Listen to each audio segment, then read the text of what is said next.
Welcome everyone, it's Brenda, and today you're joining me as I do week 2 of Seek, Gather, Create challenge. Right now I am just priming my page that I'm going to do, and I usually do on these challenges just an art page. So I'm just using black gesso, and in the upper left corner you can kind of see some scraps from my masterboard I did like maybe over a year ago. So it's not one of the recent ones, but I wanted to use up my scraps. So I'm going to use that as my background. But the black gesso will be good in case there's any cracks in between the little pieces.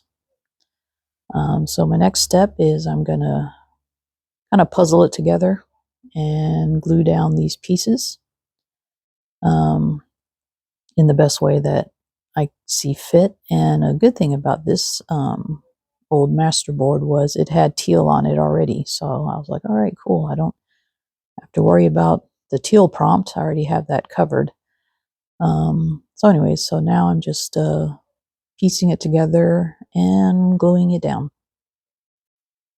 Now the journal I'm using is an art journal. It had blank pages, probably like not quite as thick as watercolor pages, but maybe a mixed media thickness, and it's a 5x8.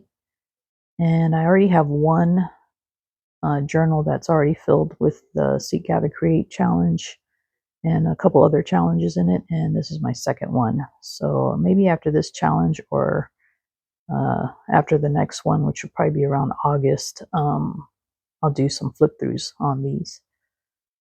But yeah, so still puzzling it together.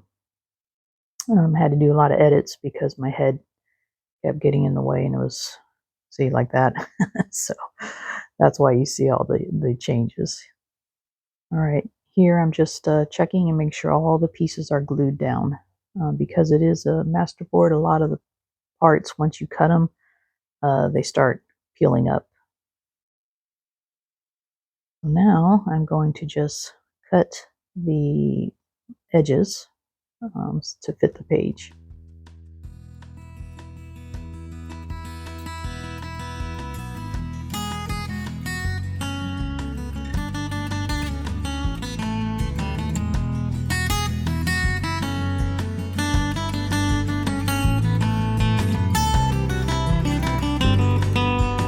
And now that that's all done, I'm going to put a coat of matte medium on.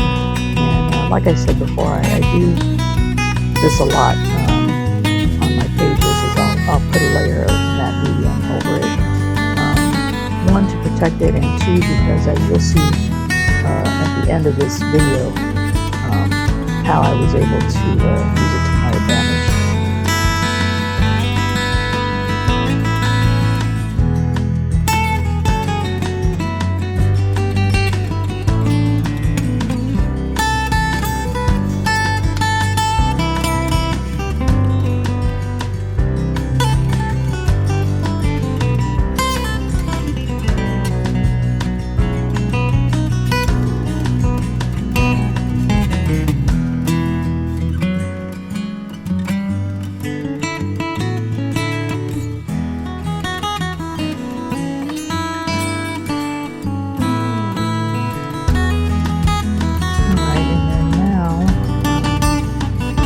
Dry, and I'm blotting up a lot of the excess gesso, and I'm just putting it on the protector that I have on my desk to kind of grunge that up a little bit as I go.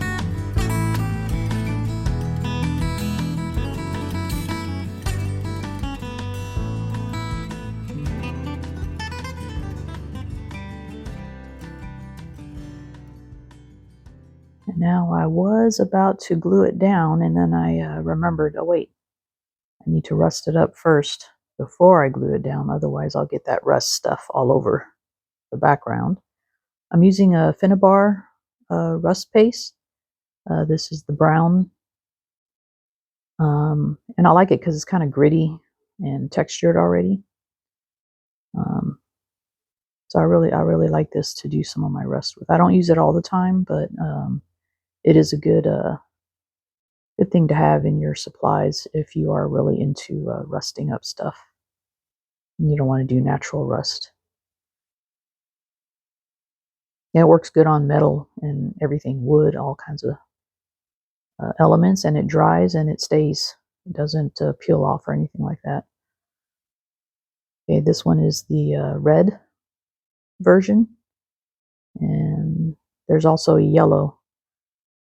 I don't use yellow as much, but it is good, like to highlight some parts.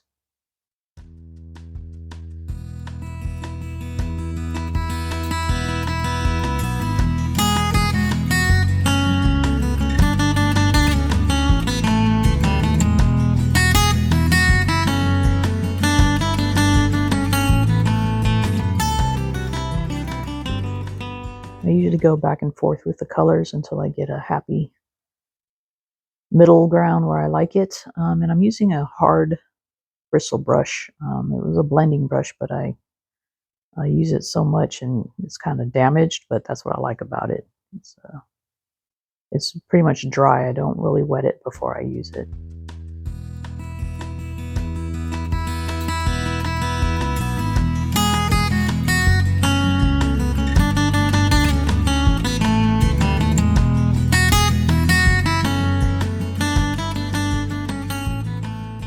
Alright, so I decided I want to make it a little bit darker, so I'm going to use alcohol ink, brown, just to kind of darken it up, mostly around the edges and stuff.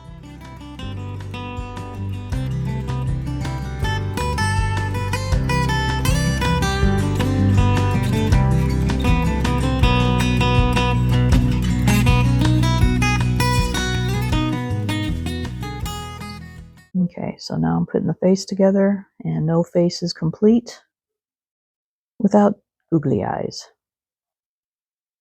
And just so you know, his nose is a wing nut, and I feel like that covers the prompt for a wing. At least it does for me, and that's my take on it. So.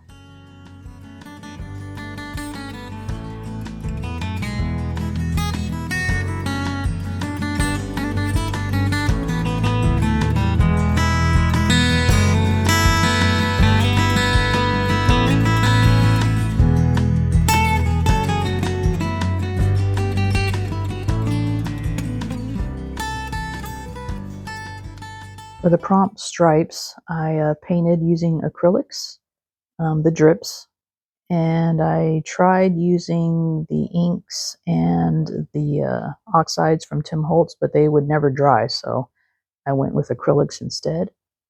And now I'm going to add some green teal.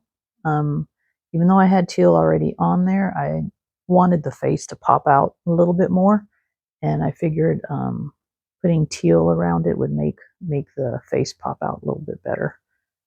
It's kind of blended into the background right now because everything is so dark and brown. Nothing wrong with brown, but this little pop of teal will help a little bit.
to kind of balance out the whole page, I decided to add teal around all of the edges of the scraps on my background, just to make those kind of stand out a little bit. And like I said, to kind of balance the whole page so there's not just teal around his face.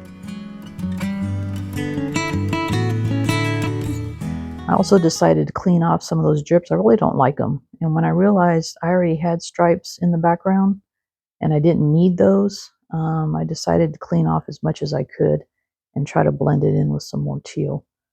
You'll see here that I was able to clean it all off with a baby wipe and some alcohol. And then I added a brown alcohol ink and more teal paint around the edges. And that, my friends, is why I will put a layer of matte medium on my project before I start, because it made cleaning off the parts that I didn't like so much easier. I'm so much happier with it now. And I thank you guys for joining me on this little journey, and I'll see you next time. Tschüss.